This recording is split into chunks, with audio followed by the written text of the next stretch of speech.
নমস্কার বন্ধুরা, পাঠশালাতে সবাইকে স্বাগত জানিয়ে আজকে নতুন একটি ভিডিও তৈরি করছি। মাঝখানে অনেকগুলো দিন চলে গেছে, যাতে আমি যে প্রমিসগুলো তোমাদের সাথে করেছিলাম সেই প্রমিসগুলো আমি রাখতে পারিনি। আজকে চেষ্টা করব আজকের থেকে নতুন করে আবার ক্লাসগুলো স্টার্ট করতে, এবং চেষ্টা করব যেন আর পরবর্তী সময়ে আমি যে কথাগুলো দিয়েছিলাম সেই কথাগুলো যাতে রাখতে পারি সেটার চেষ্টা করব। তো চলো আজকের থেকে নতুন ক্লাস শুরু করছি।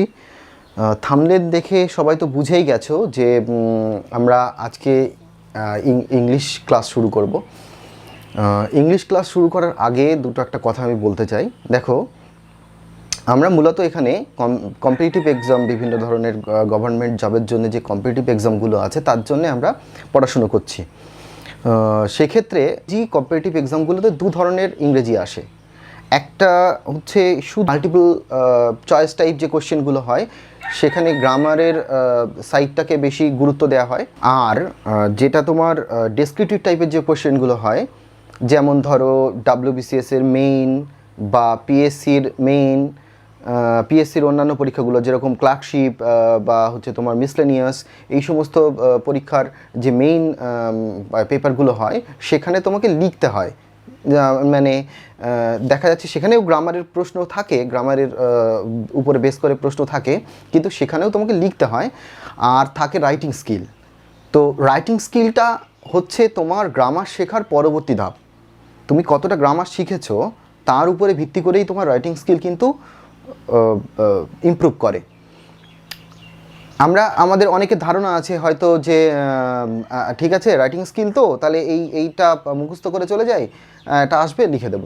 কিন্তু সেটা কিন্তু কখনোই কাম্য নয়। কারণ কি, তোমার কমন আসবে, তুমি তো এরকম কোনো ব্যাপার নেই যে সবসময় তোমার কমন আসতেই হবে। আর বেশিরভাগ ক্ষেত্রেই কমন আসে না, ধরেই নিতে হবে আমাদেরকে। সুতরাং আমাদের একটাই উপায় আছে, ইংরেজি গ্রামারটাকে ভালো করে শেখা। আর অবজেক্টিভ মাল্টিপল চয়েস টাইপ যে প্রশ্নগুলো হয় সেখানে তো কোনো কথাই নেই, সেখানে তোমাকে গ্রামার জানতেই হবে।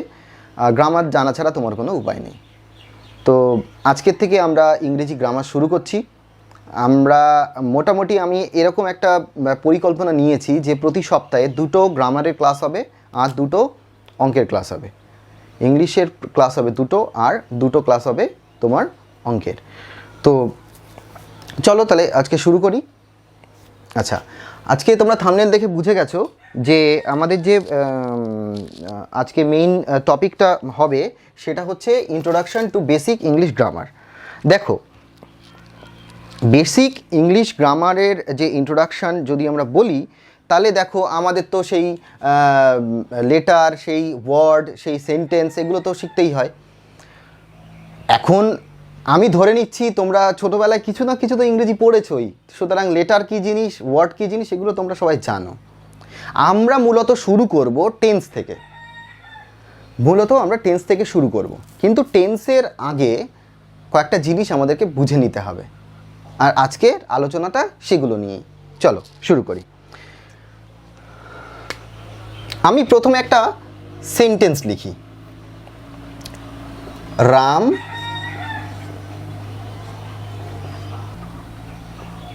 Ram does it.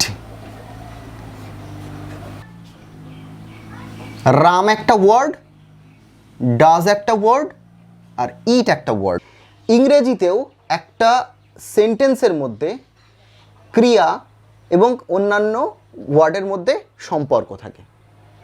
সম্পর্কটা বুঝতে গেলে আমাদের সবার আগে ক্রিয়াটাকে আইডেন্টিফাই করতে হবে। সুতরাং আগে ক্রিয়াটাকে আইডেন্টিফাই করতে হবে। ক্রিয়া ইংরেজিতে বলা হয় কি? ভার্ব। এই ভার্ব কি জিনিস? ভার্ব হলো অ্যাকশন ওয়ার্ড। ভার্ব কি জিনিস? Action word. অ্যাকশন ওয়ার্ড কথার অর্থটা তো এমন একটা ওয়ার্ড যে শব্দটার মধ্যে দিয়ে, যে ওয়ার্ডটার মধ্যে দিয়ে কোনো কিছু করা, হওয়া বা থাকা বোঝায়, তাকে বলা হয় ভার্ব, তাই তো? তো এবার আমরা যেহেতু এটা বুঝে গেলাম, তাহলে খুব সহজেই এখন আমি এখান থেকে এই সেন্টেন্সটার মধ্যে থেকে ভার্বটাকে আইডেন্টিফাই করতে পারবো। রাম এটি করে, তাহলে করা বোঝাচ্ছে কোনটা? এই ডাজ ওয়ার্ডটা। তাহলে বুঝে গেলাম এটা হলো কি আমার, এটা হলো আমার ভার্ব। এখন এই ভার্বের সঙ্গে আর যে পরবর্তী অন্য দুটো ওয়ার্ড রয়েছে এখানে, সেই দুটোর সম্পর্ক কি? সেই দুটোর সম্পর্ক বুঝতে গেলে আমাকে কি করতে হবে? আমাকে প্রশ্ন করতে হবে। কাকে? এই ভার্বকে। কিভাবে প্রশ্ন করব? কে দিয়ে যদি প্রশ্ন করি,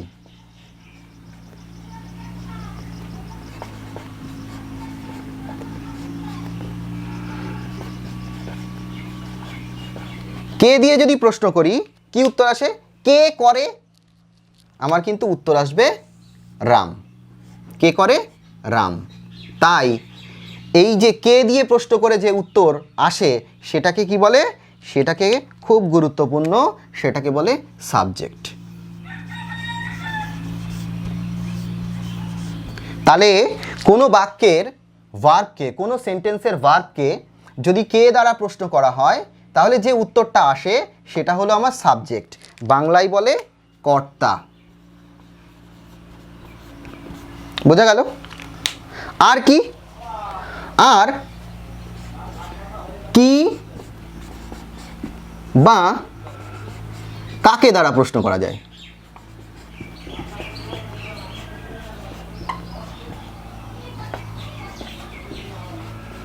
কি বা কাকে দ্বারা প্রশ্ন করা যায়? কি বা কাকে দ্বারা যদি প্রশ্ন করি, তাহলে এখানে কি উত্তর আসে দেখি। কি করে? ইট। এটা করে। তাহলে আমি কি পেলাম? ইট। এই ইটটা তাহলে কি? এই ইটটা হলো আমার, খুব গুরুত্বপূর্ণ, এই ইটটা হলো আমার অবজেক্ট।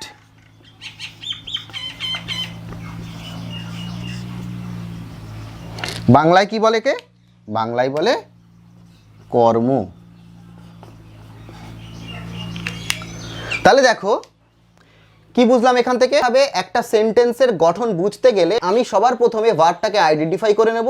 এবার ভার্বটাকে যে আইডেন্টিফাই করে ফেললাম, তাকে এবার কে দ্বারা প্রশ্ন করব। এখানে ডাজ হচ্ছে ভার্ব, তাহলে ডাজ ভার্বকে এখন প্রশ্ন যদি করি কে দিয়ে, কে করে, তাহলে উত্তর আসবে রাম। কে দিয়ে প্রশ্ন করে যে উত্তর আসবে সেটা হলো আমার সাবজেক্ট, সেটা হলো সাবজেক্ট বা কর্তা।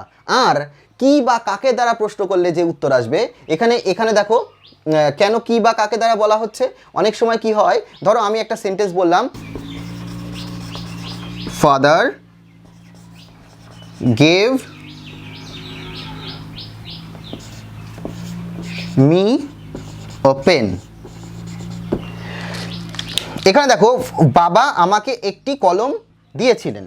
তাহলে এখানে দেখো এখানে গেভ হলো এখানে ভার্ব, তাহলে কে দিয়ে যদি প্রশ্ন করি তাহলে উত্তর আসবে ফাদার, তাহলে ফাদার সাবজেক্ট হয়ে যাবে। আর যদি কি দিয়ে প্রশ্ন করি, কি দিয়েছেন, তাহলে আ পেন, একটি কলম, সেটা একটা অবজেক্ট হচ্ছে। কাকে দিয়েছেন? আমাকে দিয়েছেন, মি, তাহলে মিও একটা অবজেক্ট। সুতরাং একটা সেন্টেন্সের মধ্যে দুটো অবজেক্ট হতে হবে। পরবর্তীতে অবজেক্টটার উপরে আরেকটু ভালো করে শিখবো, তবু আমি এখানে বলে রাখছি একটা সেন্টেন্সের মধ্যে দু রকমের অবজেক্ট থাকতে পারে, একটা ডিরেক্ট অবজেক্ট, একটা ইনডিরেক্ট অবজেক্ট। কি দিয়ে প্রশ্ন করলে যে উত্তর পাওয়া যায় তাকে বলা হয় ডিরেক্ট অবজেক্ট, আর কাকে দিয়ে প্রশ্ন করলে যে উত্তর পাওয়া যায় তাকে বলা হয় ইনডিরেক্ট অবজেক্ট। আর একটু অন্যভাবে যদি বলতে চাই, তাহলে বস্তুবাচক যে কর্ম সেটাকে বলা হয় ডিরেক্ট অবজেক্ট, আর ব্যক্তিবাচক যে কর্ম সেটাকে বলা হয় ইনডিরেক্ট অবজেক্ট। তো সুতরাং এইখানে এই যে সেন্টেন্সটা আমরা লিখেছিলাম প্রথমে, রাম ডাজ ইট, এবং সেই সেন্টেন্সের মধ্যে থেকে আমরা কিভাবে সাবজেক্ট পাবো আর কিভাবে অবজেক্ট পাবো নিশ্চয়ই বুঝে গেছি এখানে, তাই তো? তাহলে এখানে এইটার থেকে আমি আরেকটা সাবজেক্ট এখানে পেয়েছি, একটা হলো ফাদার, আর অবজেক্ট পেয়েছি দুখানা। কি কি? মি হলো ইনডিরেক্ট অবজেক্ট, আর পেন এটা হলো ডিরেক্ট অবজেক্ট। বোঝা গেছে? আচ্ছা চলো, তাহলে এখন আমি বলতে পারি একটা সেন্টেন্স তৈরি হয়েছে, মানে সাধারণভাবে একটা সেন্টেন্স তৈরি হয় একটা সাবজেক্ট। আচ্ছা, আমরা সাবজেক্টকে এখন থেকে এইভাবে লিখব সংক্ষিপ্ত আকারে। আর একটা ভার্ব, যে কোনো একটা ভার্ব থাকবে, আর একটা অবজেক্ট থাকবে। দেখো সেন্টেন্স কিন্তু, আচ্ছা অবজেক্টটাকে আমরা এখন থেকে এইভাবে ডিনোট করব। দেখো সেন্টেন্স কিন্তু একটা ওয়ার্ডেও সেন্টেন্স হতে পারে। যেরকম দেখো, তোমাকে যদি জিজ্ঞেস করা হয় do you want to have a glass of water, তুমি এক কথায় উত্তর দিতে পারো ইয়েস অথবা নো। বাক্য কাকে বলে, সেন্টেন্স কাকে বলে? সেন্টেন্স হলো কতকগুলো শব্দের সমষ্টি, কতগুলো ওয়ার্ডের সমষ্টি, যার দ্বারা আমি আমার মনের ভাব সম্পূর্ণভাবে প্রকাশ করতে পারি। তো ইয়েস যদি বলি তাহলে আমার যে জল চাই সেটা আমি পরিষ্কারভাবে বোঝাতে পারবো, আর যদি নো বলি তাহলে আমার যে জল চাই না সেটাও আমি পরিষ্কারভাবে বোঝাতে পারছি। তো সুতরাং ইয়েস বা নো যে কোনো একটা, এটা পুরোটা শেষ বাক্য হয়ে গেল, সেন্টেন্স হয়ে গেল। তো সেইগুলো এক্সেপশনাল কেস। কিন্তু মূলত একটা সেন্টেন্স গঠন করতে আমার তিনটে জিনিস মোটামুটি লাগে বলে ধরে নিতে হবে। কি কি? সেটা হলো একটা সাবজেক্ট, একটা অবজেক্ট আর একটা ভার্ব। তাহলে এইটা হলো আমার সেন্টেন্সের স্ট্রাকচার। তাহলে সবার আগে সেন্টেন্স গঠন যদি শিখতে হয়, সেন্টেন্স ফরমেশন যদি শিখতে হয়, তাহলে আমাকে সাবজেক্ট সম্পর্কে বুঝতে হবে, অবজেক্ট সম্পর্কে বুঝতে হবে আর ভার্ব সম্পর্কে বুঝতে হবে। তো এই যে সাবজেক্ট আর অবজেক্ট, এরা কি হয়? যেরকম আমরা দেখেছিলাম আগের যে দুটো সেন্টেন্স ছিল, সেখানে সাবজেক্ট ছিল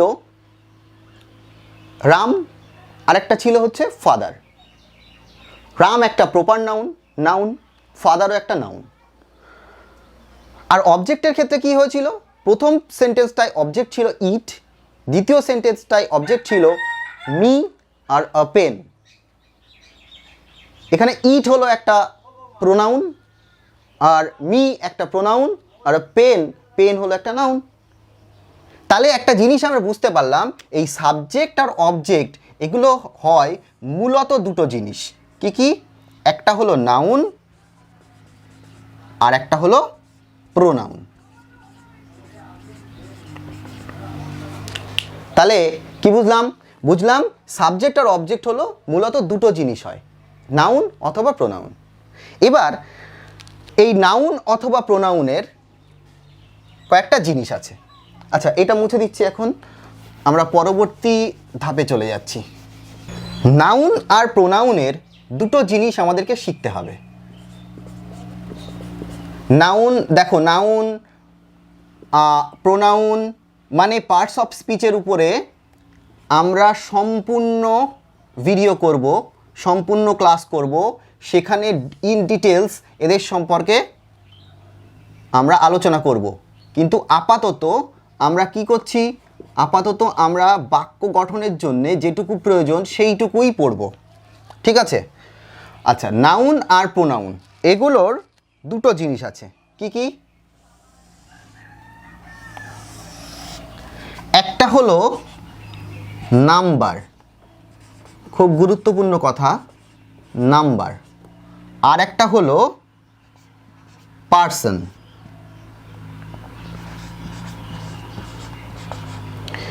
নাম্বারকে আমরা বাংলায় বলি বচন, আর পার্সনকে বাংলায় বলি পুরুষ।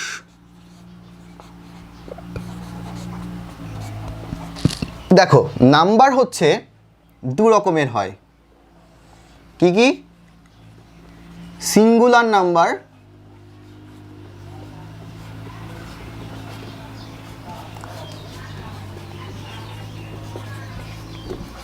আর প্লুরাল নাম্বার।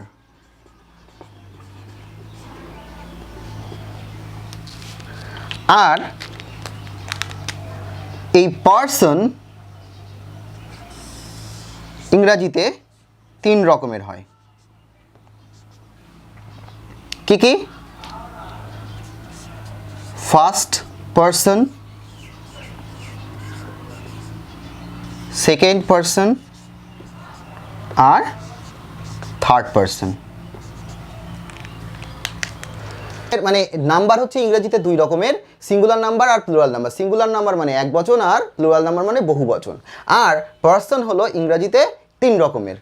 কি কি? First person, second person, third person. First person মানে উত্তম পুরুষ, সেকেন্ড পার্সন মানে হচ্ছে মধ্যম পুরুষ, আর থার্ড পার্সন হলো প্রথম পুরুষ। তো একটা নাউন বা প্রোনাউন সেটা যদি একজনকে বোঝায়, যেরকম ধরো আই বা রাম, একজনকে যদি বোঝায় তাহলে সেটা হবে সিঙ্গুলার নাম্বার। আর যদি প্লুরাল নাম্বার হয় তাহলে সেটা একাধিক জনকে হবে। ধরো উই বা দে, বা বয়েজ, এগুলো সব হচ্ছে প্লুরাল নাম্বার। এগুলো তোমরা জানো, তবুও আমি বলে যাচ্ছি। পার্সন, পার্সন হলো পুরুষ। ফার্স্ট পার্সন মানে বললাম উত্তম পুরুষ, সেকেন্ড পার্সন মানে মধ্যম পুরুষ এবং থার্ড পার্সন মানে প্রথম পুরুষ। তো ফার্স্ট পার্সন কোনগুলো হয়? আমি, আমরা, আই, উই, এগুলো সব ফার্স্ট পার্সনের মধ্যে পড়ে। সেকেন্ড পার্সনের মধ্যে ইউ পড়ে। আর থার্ড পার্সনের মধ্যে পড়ে হি বা শি, বা ধরো কোনো ব্যক্তির নাম, বয়েজ, দে, এগুলো সব হচ্ছে তোমার থার্ড পার্সন। তাহলে ধরো যদি কোনো ব্যক্তি বা বস্তুর নাম হয়, তাহলে সেটা সাবজেক্ট বা অবজেক্ট হিসাবে সরাসরি আমরা সেইভাবেই ব্যবহার করতে পারি। কিন্তু যদি প্রোনাউন হয়, মানে নাউন না হয়, যদি প্রোনাউন হয়, তখন আমাদের কি হয়? তখন দেখো, আমরা যখন প্রোনাউন পড়বো তখন আমরা দেখব যে প্রোনাউনের অনেকগুলো কেস হয়। তার মধ্যে দুটো কেস হলো নমিনেটিভ কেস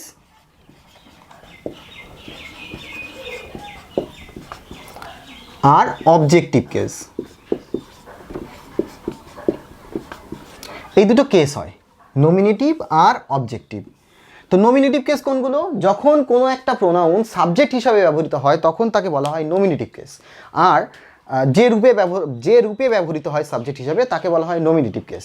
আর যখন অবজেক্ট হিসাবে ব্যবহার হয় তখন যে রূপে ব্যবহৃত হয় সেই রূপটাকে বলা হয় অবজেক্টিভ কেস।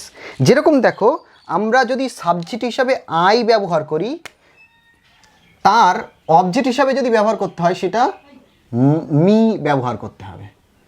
বা ধরো সাবজেক্ট হিসাবে আমরা যদি উই ব্যবহার করি, তো সেটা অবজেক্ট হিসাবে ব্যবহার করতে হবে আস হিসাবে। ঠিক আছে?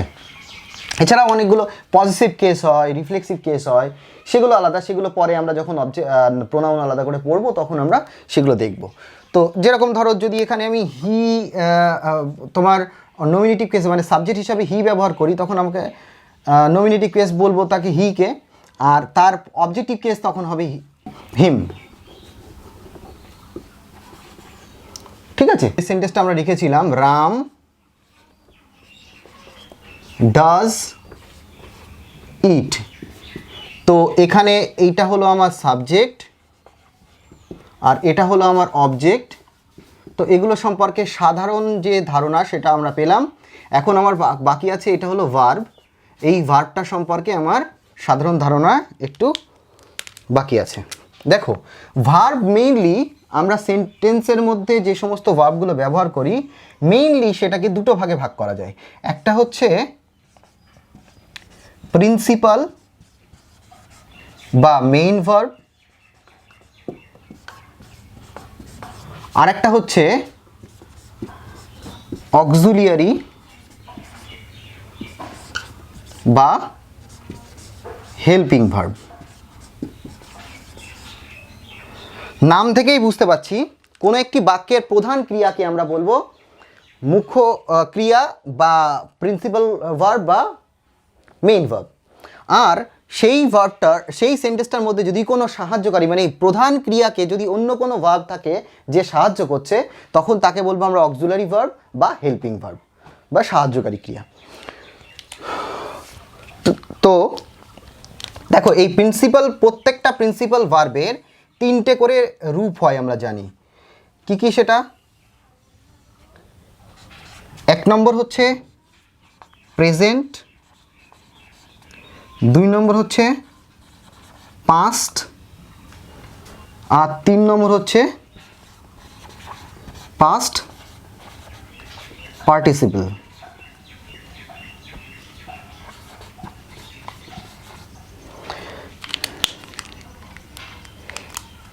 এটাকে আমরা সাধারণত V1 দিয়ে ডিনোট করি, এটাকে V2 দিয়ে ডিনোট করি, আর এটাকে V3 দিয়ে ডিনোট করি। যেমন এইখানে এখানে ডাজ মানে ডু ভার্বটাকে ব্যবহার করা হয়েছে। ডু ভার্বটার যদি আমি তিনটে রূপ বলি, তাহলে এটা হচ্ছে ডু, এটা হচ্ছে ডিড, আর এটা হচ্ছে ডান। এগুলোকে তোমরা জানো, কনজুগেশন অফ ভার্বও বলা হয় এখানে। ঠিক আছে? তাহলে এরকম প্রতিটা মেইন ভার্বের আমাদের তিনটে করে রূপ হয়। ঠিক আছে? যেরকম যদি গো ভার্বের কথা বলি, গো, ওয়েন্ট, গন। যেরকম আমরা যদি গিভ বলি, গিভ, গেভ,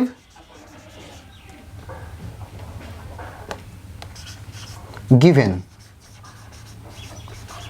এবার আসছি আমরা অক্সিলারি ভার্ব বা হেল্পিং ভার্ব। এই অক্সিলারি বা হেল্পিং ভার্ব,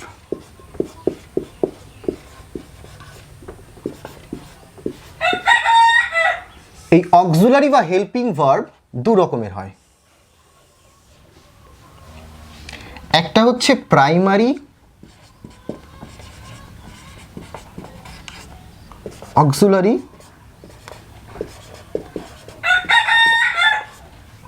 আর একটা হচ্ছে মোডাল অক্সিলারি।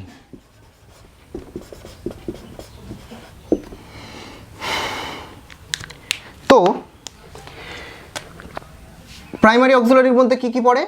প্রাইমারি অক্সিলারির মধ্যে সাধারণত তিনটে ভার্ব পড়ে। কি কি? বি ভার্ব, ডু ভার্ব আর হ্যাভ ভার্ব। তো এদেরকে প্রাইমারি অক্সিলারি কেন বলা হচ্ছে? দেখো, বিষয়টা হলো এই অক্সিলারি ভার্বগুলো এরা সাহায্যকারী ভার্ব হিসাবে তো কাজ করেই, তার সাথে সাথে এরা মেইন ভার্ব হিসাবেও কাজ করতে পারে। কোনো কিছু করা অর্থে ডু ভার্ব ব্যবহার করা হয়, কোনো কিছু হওয়া অর্থে বি ভার্ব ব্যবহার করা হয়, আর কোনো কিছু থাকা অর্থে হ্যাভ ভার্ব ব্যবহার করা হয়। কখন? যখন এরা মেইন ভার্ব হিসাবে কাজ করে। একটা সেন্টেন্সের মেইন ভার্ব হিসাবেও এরা বসতে পারে। যেরকম আই হ্যাভ আ পেন, আমার একটি কলম আছে, এখানে দেখো হ্যাভ মেইন ভার্ব। অথবা যদি বলি, আমরা প্রথম যে সেন্টেন্সটা নিয়েছিলাম সেখানে ছিল রাম ডাজ ইট, তাহলে ডু ভার্ব ওখানে মেইন ভার্ব হিসাবে কাজ করেছে।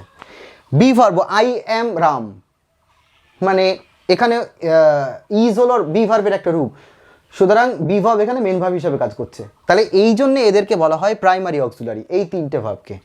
তাই এরা যেহেতু মেইন ভার্ব হিসেবে কাজ করতে পারে, সেই জন্যে এদের মেইন ভার্বের মতন বা প্রিন্সিপাল ভার্বের মতন এদের তিনটে করে রূপও হয়। কি কি সেটা? প্রেজেন্ট ফর্মে বি ভার্ব হয় এম, ইজ আর আর।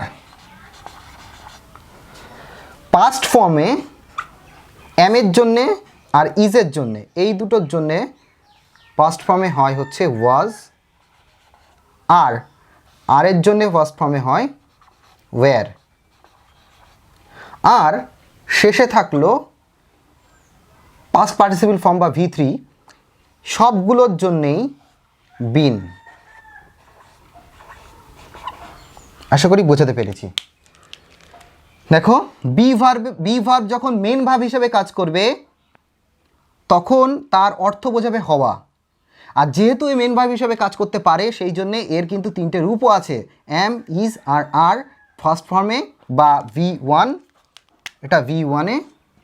V2-তে হচ্ছে ওয়াজ আর ওয়্যার, ওয়াজ হচ্ছে এম আর ইজের পাস্ট ফর্ম, আর ওয়্যার হলো আর এর পাস্ট ফর্ম, আর V3-তে হচ্ছে সবগুলোর জন্যই বিন। ঠিক তেমনভাবে ডু ভার্বও কিন্তু যখন মেইন ভার্ব হিসাবে কাজ করবে তখন এর তিনটে রূপ হয়। কি কি? ডু, ডিড আর ডান। হলো? ঠিক তেমনভাবে হ্যাভ ভার্বেরও তিনটে রূপ হয়। কি কি? প্রেজেন্ট ফর্মে হয় হচ্ছে হ্যাভ অথবা হ্যাজ, পাস্ট ফর্মে দুটোর জন্যেই হ্যাড, পাস্ট পার্টিসিপেলেও দুটোর জন্যেই হ্যাড। বোঝা গেল? তাহলে এই হলো আমার প্রাইমারি অক্সিলারি, বি, ডু আর হ্যাভ। এবার এরা যখন যখন এরা অক্সিলারি ভার্ব হিসেবে মানে একটা সেন্টেন্সের সাহায্যকারী ভার্ব হিসেবে কাজ করবে, তখন এ টেন্সের বা ওই সেন্টেন্সে ভার্বের টেন্সের রূপটা বোঝানোর জন্যই এরা ব্যবহৃত হয়।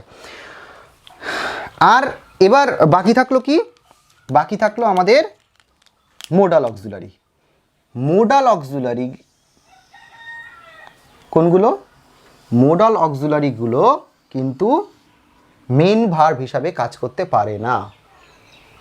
খুব গুরুত্বপূর্ণ কথা এখানে মনে রাখতে হবে, মেইন ভার্ব হিসাবে মোডাল অক্সিলারি কাজ করতে পারে না। যেরকমটা প্রাইমারি অক্সিলারিরা মেইন একটা সেন্টেন্সের মেইন ভার্ব হিসাবেও কাজ করতে পারে, আবার সাহায্যকারী ভার্ব হিসেবেও কাজ করতে পারে, কিন্তু মোডাল অক্সিলারিরা কখনোই মেইন ভার্ব হিসেবে কাজ করতে পারে না। দুটো একটা এক্সেপশন আছে, সেটা বলে দিচ্ছি আমি। এরা শুধুমাত্র সাহায্যকারী ভার্ব হিসাবেই কাজ করতে পারে। এখন মোডাল অক্সিলারি কোনগুলো আমরা একটু বুঝে নেব। সবার প্রথমে আমরা শ্যাল, শুড, ক্যান,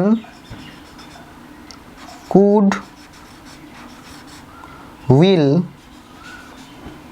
উড,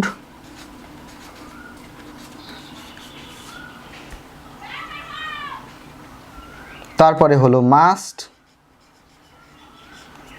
তারপরে হলো মে, মাইট, তারপরে হলো অট টু,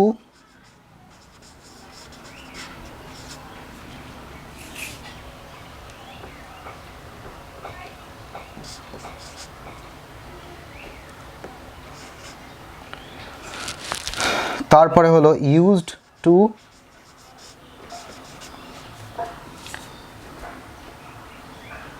তারপরে হলো নিড, তারপরে হলো ডিয়ার।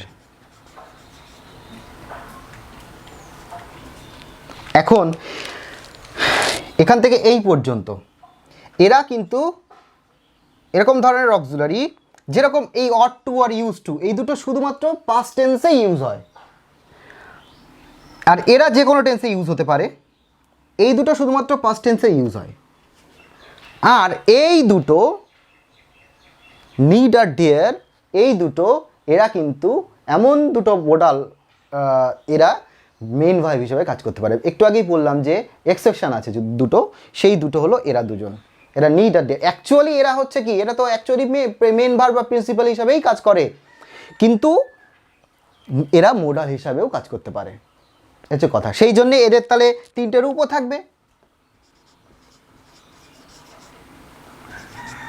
নিড, নিডেড, নিডেড, আর ডেয়ার, ডেয়ার্ড, আর ডেয়ার্ড। বোঝা গেল? আমরা মোডালের উপরে সম্পূর্ণ একটা আলাদা ক্লাস করব, শুধুমাত্র মোডালের উপরে। তখন আমরা এই মোডালের এদের কোনটা কি অর্থে ব্যবহৃত হয় সেখানে পরিষ্কার করে আমরা বলবো। তোমরা ভিডিও পজ করে এই পুরোটা যদি লিখে নিতে চাও তাহলে নোট করে নিতে চাও। অ্যাকচুয়ালি তোমাদের একটা জিনিস বলি, আমি অঙ্ক ক্লাস যখন শুরু করেছিলাম তখনও বলেছিলাম, এখনও বলছি, তোমরা কিন্তু সবসময় এখানে যখন বসবে ভিডিওগুলো দেখা শুরু করবে তখন অবশ্যই দুটো আলাদা আলাদা খাতা করবে। আমি বলেছি, একটা ইংলিশের জন্য, একটা অঙ্কের জন্যে। সেই খাতাগুলোতে প্রত্যেকটা জিনিসের নোট নেবে। পরবর্তীতে যখন রিভিশন চলবে তখন এই ভিডিওগুলো যদি আবার দেখো, তখন এই খাতাটা তোমার সামনে থাকলে তোমার খুব সুবিধা হবে, ঠিক আছে? সুতরাং তোমাদের কিন্তু প্রত্যেকটা জিনিসের নোট করা দরকার। তো কি করবে, যেখানে দরকার হবে সেটা ভিডিও পজ করবে, পজ করে কিন্তু তোমরা নোটটা সুন্দর করে লিখে নেবে। আজকের ভিডিওটা, এর পরে আমরা টেন্স শুরু করে দেব। এটা টেন্সের জন্যেই ইন্ট্রোডাকশান থাকলো, টেন্স শুরু করে দেব। খুব সুন্দর করে ধীরে ধীরে পুরোটা পড়ব। তো বন্ধুরা, তোমাদের সাপোর্টই সবচেয়ে বেশি জরুরি। বোঝোই তো, একটা ভিডিও করতে অনেকটা মেহনত দরকার হয়। তো তোমরা আমার পাশে থাকবে, তোমরা আমাকে সাপোর্ট করবে, এই আশা নিয়ে আজকে ভিডিও শেষ করছি। পরবর্তী ভিডিওতে আবার দেখা হচ্ছে।